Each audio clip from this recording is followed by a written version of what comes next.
Hello, world. Welcome to Americana. I'm your host, Willie Montague. This isn't the news they hand you.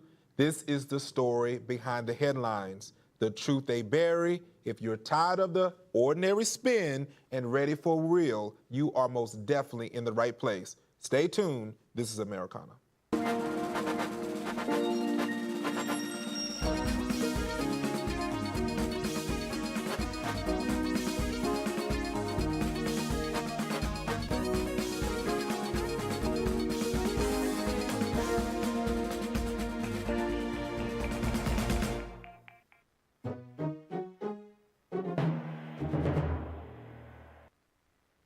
All right, you guys out there, we have a show for you today. We're going to be talking about mandatory political clubs in schools. Then we're going to be talking about AI deepfakes, the digital age identity crisis. And then to wrap it all up, disinformation as a global threat. But we're not going to do this alone. Of course, we have with us a very good friend of mine, actually, Alex Stovall, a 21st century voice of change. Lots coming up on today's episode, but get your drum rolls ready because you already know what time it is. It's Willie Steak.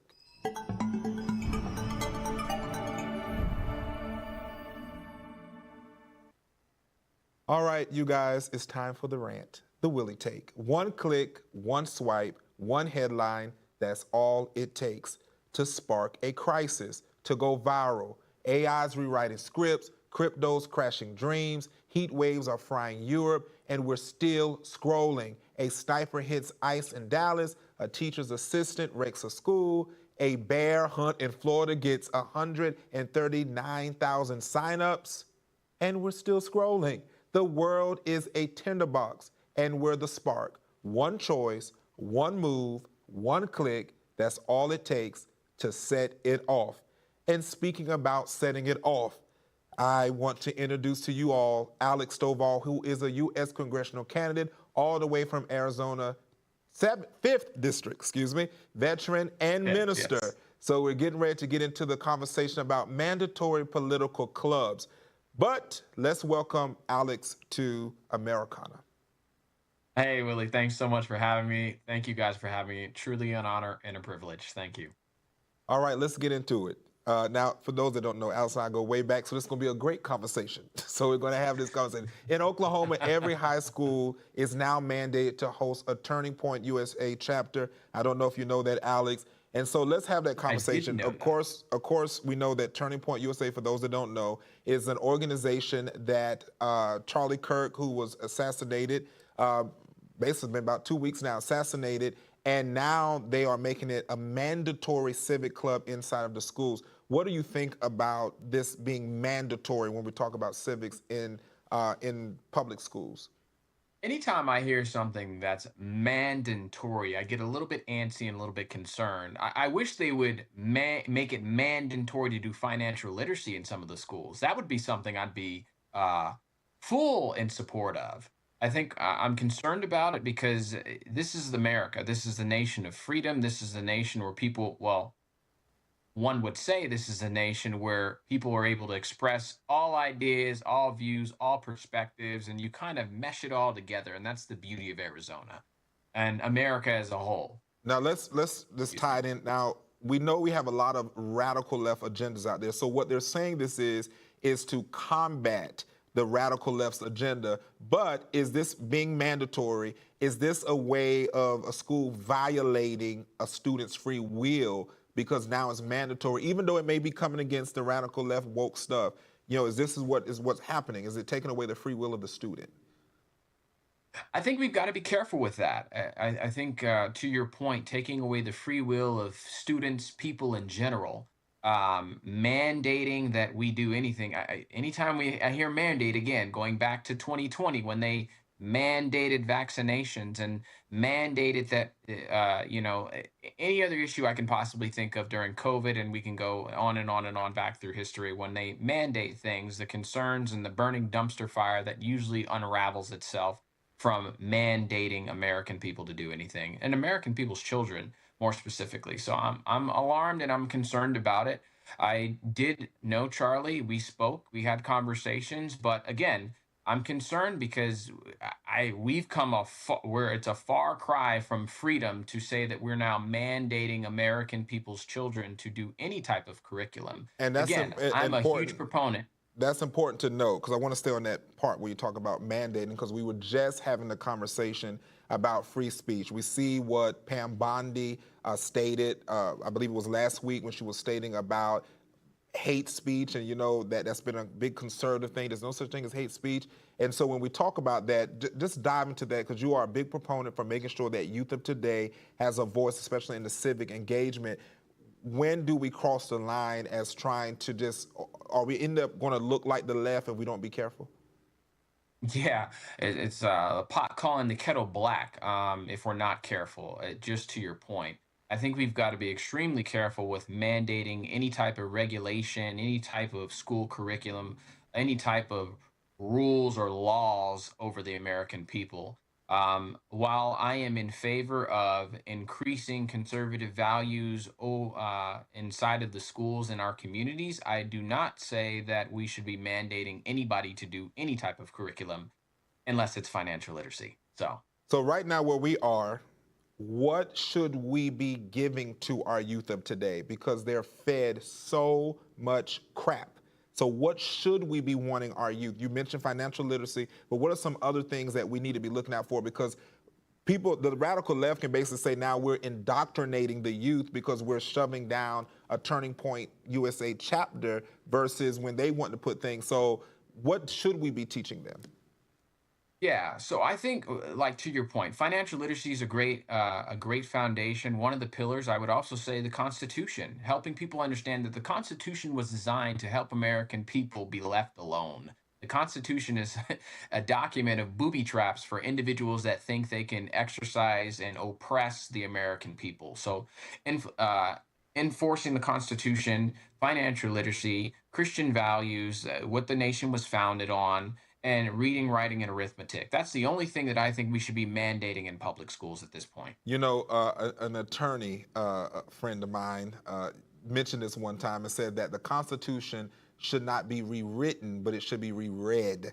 And so, to your point, I think it is absolutely right because we have so many people who are trying to rewrite the narrative of what the Constitution says instead of just reading it and actually applying it and doing what it says. So, what does this mean for the future bipartisan discourse in America when we have now, again, we're taking it because after this whole assassination with Charlie Kirk, it seems that now we're taking that side of saying, hey, we just want you to have this information. So when are we going to just get back to just bipartisan, simple arithmetic, English, math, all the things that make up America and just focus? When are we going to get to that place? Well, I hate to be the bearer of bad news, but till the cows come home is what I would say. It seems that way at times. I'm into building bridges and not burning them and asking for a yacht. I Okay. think there are a lot of American people that are out there that want conservatives and want the other side. I don't even know what I would call them right now. They're so in shambles. I really couldn't even. I think there's a remnant of Democrats left that actually want to pass policy and actually want to help veterans. Specifically in my district, we have a lot of veterans that need a lot of things and there's needs that are not being met. We have homelessness. We have huge development. We have economic infrastructure growth at levels we've never seen before. We have one of the fastest growing counties in the state of Arizona. And these are the issues that the Arizonans and people in their districts are concerned about. So I'm speaking specifically about my district, but in America as a whole, I think people are about building bridges now. I think throwing mud and flinging mud from one side or the other and pointing the finger has been a narrative that's gone on for far too long. We need people that are pragmatic. We need people that understand how to read policy, how to execute policy, how to decipher policy. And quite frankly, like you said, understanding when we're looking at a bill or we're looking at a policy, this is going to impact and affect the people that live in my community Well, forever and their children's children's you're children's preaching children's. good, Alex. You are you're preaching good. Me and you have been out there all the way from the border to Mexico, everywhere we've been. And so, with that being said, can forced political engagement lead to genuine civic responsibility? Like, if we're going to force this, is it going to wake up a generation, or is it going to put them back to sleep? And I'll give you about 35 seconds if you can answer before we go to a quick commercial break. But is forcing this going to make a change? I don't think it's going to make a change. I think it'll be a firecracker movement. quite frankly. I think it'll explode, it'll be loud, it'll be exciting, and everybody will look at it and say, "Ooh, look at this," and then it'll fizzle out if it's not done correctly. I think mandates is not something I'm in favor of, but I do think that there's a way that we can go about this that's going to be Christ-like, that's going to bring the communities back together, and really, it's going to be the conservative values that are going to be the champion values that echo through the nations, in my personal opinion. Woo, love it, love it, love it. Well, okay, you know, Alice is not going anywhere. He's going to be back with us as we get on this quick commercial break. So don't go anywhere out there. We'll be back with Alex Stovall, and then we're going to be talking about AI deep fakes, not sweepstakes. So you're not getting no money over here. We're getting ready to talk about what's going on with AI, but we got to go on a quick commercial break, so don't go anywhere. We'll be right back.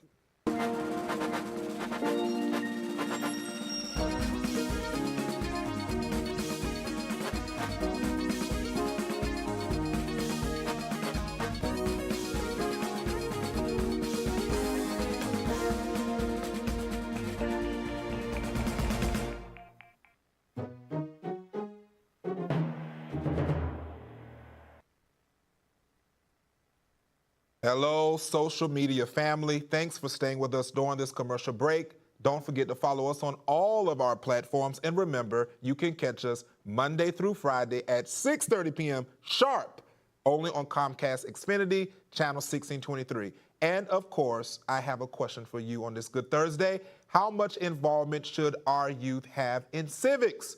Leave your answers and your thoughts in the comment section below, and let's get back to the show. Y'all know I got the bars. Let's get back to the show.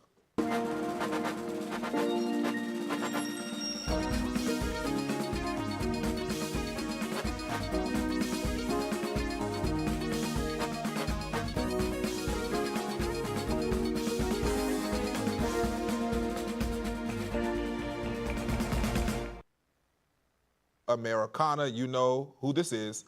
I'm your host, Willie Montague, and we have with us today Alex Stovall, all the way from Arizona.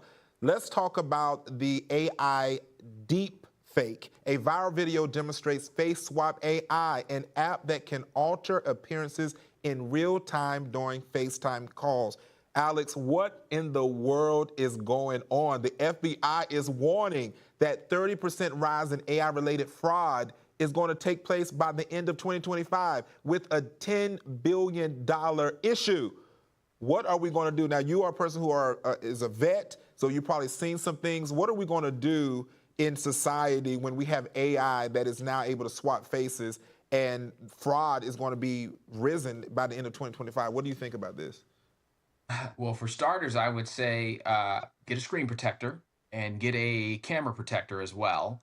AI is out of control. I think in 2017, I actually had a conversation with one of the legislators from DC and one of the legislators from Arizona just about NVIDIA and just the capability NVIDIA had in 2017. And let's fast forward to where we are today.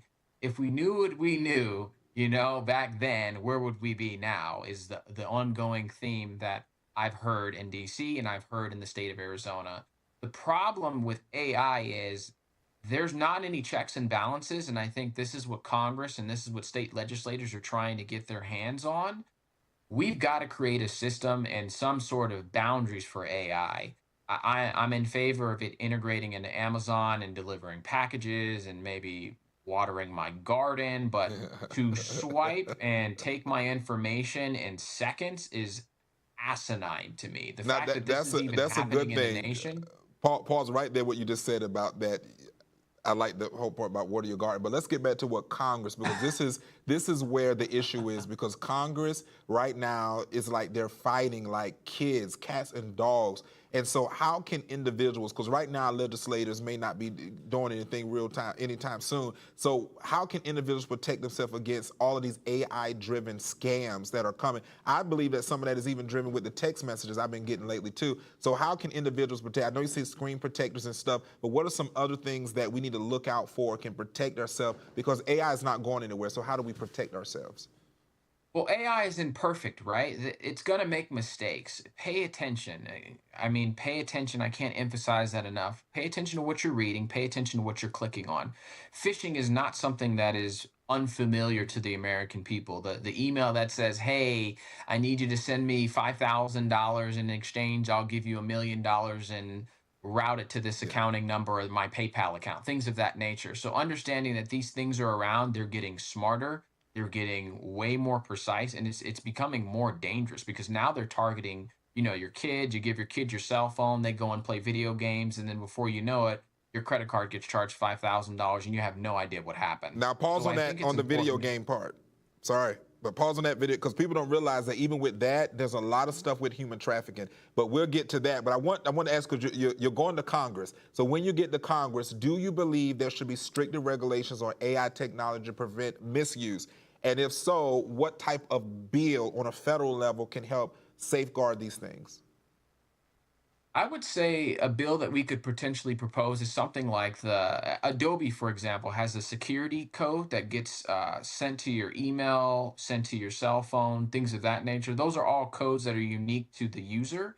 I think that's one way to do it. Adobe has it. I think Microsoft has it as well. So adding extra security, so two-step authentication, everybody hates it, but I think that's one step in the right direction. And I think Congress really needs to mandate that organizations and businesses that are in corporate America actually mandate there's a two-step authentication process. I think that's a step in the right direction. Now I do not like two-step authentication. Yeah, I be trying to get this stuff together and then I'm like, it's sending a code, the phone way on the other side. I got to get up to go get the phone, but I get it. It's for security measures. But So it's effective. It's it's effective. for security. I got to get up and move and not be lazy. What does this mean for the future of digital trust and security? What does this mean for us overall for the trust and security of our nation? I would say we all need to get used to understanding that technology is here to stay, AI is here to stay, cryptocurrency is here to stay, and how to protect ourselves is getting familiar with the technology that they're offering and understanding the parameters and the security measures that they offer. I use Coinbase as an example. I was almost hacked the other day. Somebody tried to get into my Coinbase account and transfer Bitcoin, but because I had a secure cell phone, they sent a verification code to me and said, "Hey, if this is you who's trying to make this transfer, send us this code. If it's not you, contact us." So it's a secure process. Cryptocurrency can be secure. So, you pick up the phone, they say, "Hey, this much money was meant to be transferred. Did you authorize that or did you not authorize that?" And if you didn't, then they help you get a new account. They help you make it more secure. And then they add more and more security walls, so on and so forth. So there's Now, ways to protect yourself. Now, before we move to the next topic, our final topic of today, when we get off here, Alex, make sure you transfer some of those things to me. But moving on, moving on, disinformation as a global threat. We have been seeing it all over, and we know that the radical left likes to say that the right is always bringing disinformation. But the World Economic Forum ranks misinformation and disinformation as the top short-term global risk for 2025. Are we losing the war on truth? That is a huge question. Alex, do you have a huge answer for that question? Yes, to that question. We are. And that's predominantly because we don't have enough people actually getting out there and echoing the truth. It's very easy to tweet, but you got the World Economic Forum, you said it best. They're spreading disinformation, they're saying global warming and that the world is melting and cloudy with a chance of meatballs, is kind of what I would say. I don't necessarily know why they would even I'm amazed that the World Economic Forum is still going. That's what I'll say. I think of when I think of World Economic Forum, I think of Disneyland, and not in a positive way. I think of the churros that are 4 days old. Your feet hurt. You've been running around with your kids, and then you get that churro, and you're disappointed. That's what I think of when I think of World Economic Now, speaking Forum. of disappointment, should the government control speech to stop lies, or does that become censorship? So, speaking of some 4-day-old churros, is the government stepping in on our speech? Is that going to be censorship, or is that going to stop lies? I think it would be censorship. Second Amendment or First Amendment, excuse me. First Well, we Amendment need is the freedom Second of Amendment speech. too to help us with Yeah, the we First do need Amendment. it. Yeah, I'm military in me, right? I just factory reset right back to Second Amendment. Protecting And freedoms. this is the key because I always tell people we're going to need our Second Amendment to definitely one day protect our First Amendment. So I want y'all guys to think about that. Some of y'all may not like it, but I'm all for get her done. Who sets the fact checkers, elites or the people? That's something that When I look at all the things that posted, I went through a big thing, I think like a Sunday ago, and I was like going, and all I kept doing, it was because, oh, you're like basically telling me I was posting too much political stuff, and it kept stopping my ability to monetize. And so who is behind these fact checkers? Is it the elites, or is it we the people? And I think we all know this, but it's just, what do you Yeah, think? yeah. 100% it's the elites. I mean, I find myself having hard times monetizing my information when I try to promote my platform and let people know, hey, financial literacy. I'm a financial coach in the district. So one of the things I do is teach people how to understand and recharge and trade the stock market in Arizona. It's perfectly legal. I help people every day, and it's a lot of fun. But again, it's the elitists keeping us and informed keeps them in power. So the more we can echo information and give access to information to the American people, the more the power will return back to the people. So that's kind of what I would say about that. Now, here's a big one, Alex. Do tech platforms deserve immunity? Because we see immunity thrown around so much. We see it with the law enforcement, we see it with the big pharma, and now here we got tech companies. Do you think they deserve immunity after they help spread disinformation?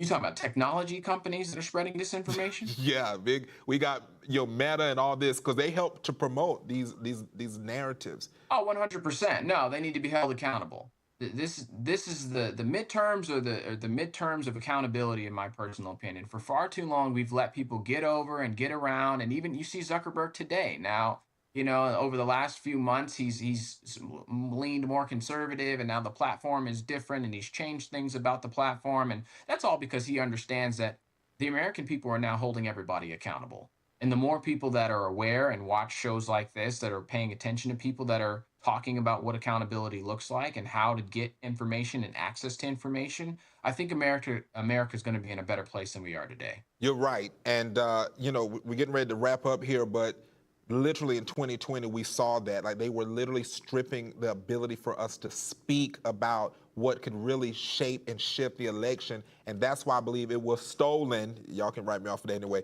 But I want to thank you, Alex, for being with us today on Americana. And I'm so proud of you and so glad that you are stepping out there and putting your hat in the ring for Arizona. But you guys out there, that is a wrap for today's episode of Americana. Thank you for tuning in. We'll be back tomorrow. You already know, same time, same place, only on AFRO TV. But until then, keep questioning, keep learning, and for God's sake, please keep showing up. Have a great night.